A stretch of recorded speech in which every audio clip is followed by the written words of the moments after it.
So that's it for me. Next, it is my pleasure to introduce Mark Charette from WorkPix 360 to deliver a presentation on how you can maximise your Google business profile.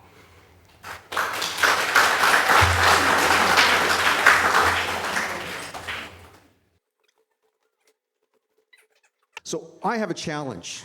Nadia, I want you to hold me to it, please, because you've given me 10 minutes, right? Now, in 10 minutes, I've got to change people's behavior in the room. I've got to change the way you think about Google Business Profile, where it ranks in the importance of your daily activities in marketing. I'm going to suggest to you that I don't want you to stop doing anything with your social media. I don't want you to stop doing what you're doing with your website.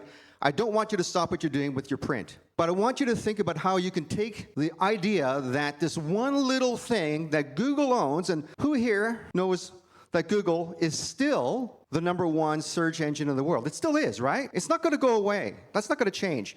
So I've got to get you to think about how you're going to implement a different strategy to improve how you actually get found in local search. Because local SEO is not like SEO on a website. It's about making sure you're found in directories. And the most important directory in the world, what replaced Yellow Pages, is Google Business Profile. Who here has an iPhone? Can I see some hands? Who has an iPhone? All right, so all the people who have an iPhone, I want everyone else to raise their hands that didn't raise their hand. Okay, so those are the people who natively had already the Google Maps on their phone. Everyone else, when you bought your phone, it came with Apple Maps. Didn't come with Google Maps. Did you think of adding yourself to Apple Maps? Just a little hint. If your business is not on Apple Maps, you're missing out. If you're not on Bing Maps, you're missing out. That's local SEO. But it's still true that the king, queen, top banana in local SEO is definitely your Google Business Profile. So we're going to go into this. And again, Nadia, keep me on tack because I got to move fast, right? Here we go. There are 3 factors in local search. First, you got to be found. That's the directory listing. Then you've got to be seen. And how are you seen? Photos, videos, and virtual tours. So I'm going to give a shout out to Isaac at the back, who's a photographer. There's a lot of people in this room who've used commercial photographers and content creators. Don't underestimate the power of having somebody else holding the camera. Doing it yourself is good, and you want that. But you also want to make sure that you have someone who can actually take that professional shot, that field of view that you can't see for yourself. Because what happens is that whenever you're taking pictures of your own business, or you're taking videos of your own business, you're showing what you think people want to see. The job of us commercial folks is to think about what your customers want to see. That's a lot more important because that's the ones that are making the decisions to either come or not. It's up to you. And the last step is, I got to go back, is to be trusted, which is your reviews. I got told that in this room that reviews is a kind of a hot topic. Some people love them, some people hate them. They're a pain. I get it. But here's the most important thing about the reviews. They are the single most important conversion measure that you're not measuring right now. If you think about this, if someone leaves you a really positive review, that says that you're doing something right. So therefore, keep doing that. And you want lots of people doing that, and you must also respond to those reviews. And I'll get more into that afterwards, because if you're not telling the rest of the world that I'm paying attention to the reviews, you know what? They're not paying attention to you. So what I want to focus now on is quite simply this little infographic, which if you want to have it, it's actually on my website. You can download it too. But this is essentially the 11 core elements in a Google Business Profile. It just so happens, though, that in the hotel industry, cafe, restaurant industry, there's a few extra sections in there that are a little bit different. But there's a few things that you must be aware of that you might not already know. Did you know that this year they added SMS and WhatsApp? You want to make sure you're activated in that way. Here's my recommendation as to which one you should use. If you're a sole operator, SMS. If you've got staff, WhatsApp. Quite simply because WhatsApp you can split up amongst a lot of people. SMS, it's a little hard. All right? The other thing I want you to focus on over here too is the fact that social media links are now available. If you've not added your social media links, including your YouTube channel, which by the way, is not social media. It's the second largest search engine in the world. YouTube is the second largest search engine in the world. You want to make sure you have a YouTube channel and you're filling it up with content that looks good on you and tells your story. So these are the elements. Now, there's a few of them in here that are particularly dear to me. Photos, videos, and virtual tours. For those of you who know me in this room, there's a few of you, you know I specialize in virtual tours. That's what I do for the most part. And the reason why I think it's a really important thing for you to also consider is what other tool do you have available to you where you allow the viewer to be the director of their own experience, where they can see it the way they want to see it and spend as much time as they want in every field of view that you actually have of your business. The video, it's great because it tells the story, and it's a picture's worth 1,000 words, right? That whole thing. And a video is 25 frames per second, so that's a lot of telling story. But the virtual tour essentially is somewhat unlimited because you can just keep it running. So don't forget to make sure that you also have a virtual tour. And Google is still the only platform that allows you to host 360 photos for free as a continuous virtual tour experience out there, okay? That's the hosting side of it. So make sure that you actually have activated on an ongoing basis all of those sections. Another one for you to think about is the products and services.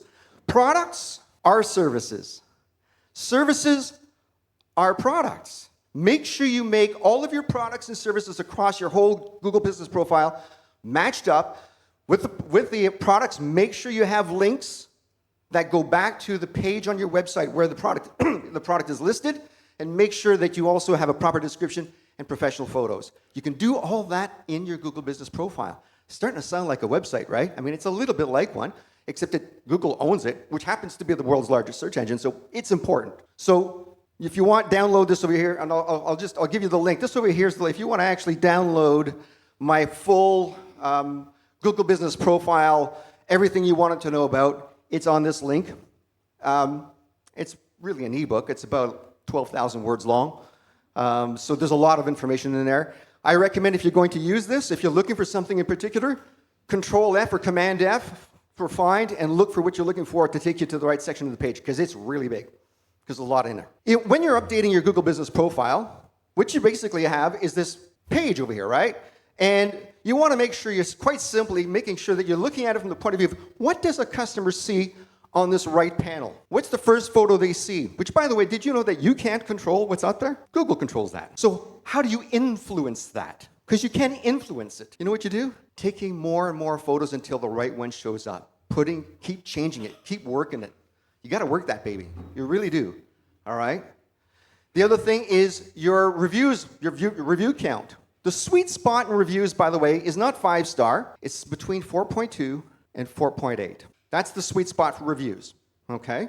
If you're in between 4.2 and 4.8, you're doing very well, because what that says is that you're authentic. And the other thing about that is to remember that at the end of the day, what people are really doing when looking at reviews, which reviews do you think they're reading first? The bad ones, right? Okay. Now, you know what's the most important to do? The scariest thing to do is respond to a bad review, right? As a business, we've all thought, geez, I don't want to talk to people who don't feel like they want to say nice things about me. The way in which you respond to that review could be the game changer, because now you're demonstrating how you handle difficult customers. Now people are convinced that even bad experiences turn out good when someone like you is running the business.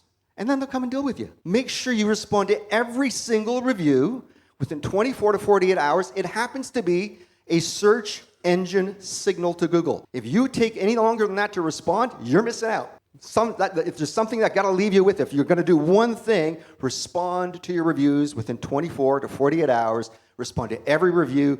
Be thankful. And look at it from the point of view of not what you want to say to that customer that left you that review, good or bad. Look at it from the point of view of what other people will perceive about you in the way you respond. Because that's what they're looking for. They're looking for, how do you handle, how thankful are you when you get a good review? Those are the things you want to be looking for. And here's the proof. 89% of consumers read business reviews. Those responses are important. 57% of consumers only use businesses with 4 or more stars. So you really want to be over 4. Make sure you're over 4. 45% of consumers say that they're more likely to visit a business that responds to their negative reviews. It's there. It's a known fact. All right? Hope that's sinking in, and I'm getting some behavioral change thinking going on in here. All right? What does that mean? I'm asking you to be more engaged with your Google Business Profile. I'm asking you to make sure that you focus on this. Whether you set it up so that it's a daily or weekly activity, If you're a really small business, maybe every 2 weeks, but God forbid you go over 2 weeks and not use your Google Business Profile and do something with it. There's some things in your Google Business Profile that are static, which means they don't change, and you don't want them to change. And there's a lot of things you want to keep changing. So the things that don't change: name, address, phone number, website, core data. Hours of operation, well, most of the time that doesn't change. But if you change your business hours, believe you me, you don't want to have somebody pulling on your door at 9 o'clock when you changed your hours to 9:30 and you didn't put it on your Google Business Profile. You want to see it? You want to see someone give you a bad review that didn't even do business with you? That's a good way to do it, okay? So make sure you keep that updated all the time. So here's the thing with this, is in the end, what you really have to think about is, how are you investing in your Google Business Profile? What are you actually spending right now in your marketing budget? Even if you shifted a small amount, and it's not to take away from the other things that you're doing, it's actually to enhance them. But focus on adding a certain part of your budget, in your marketing budget, to managing your Google Business Profile. I'm guaranteeing you it's going to have dividends paid out to you. Thank you.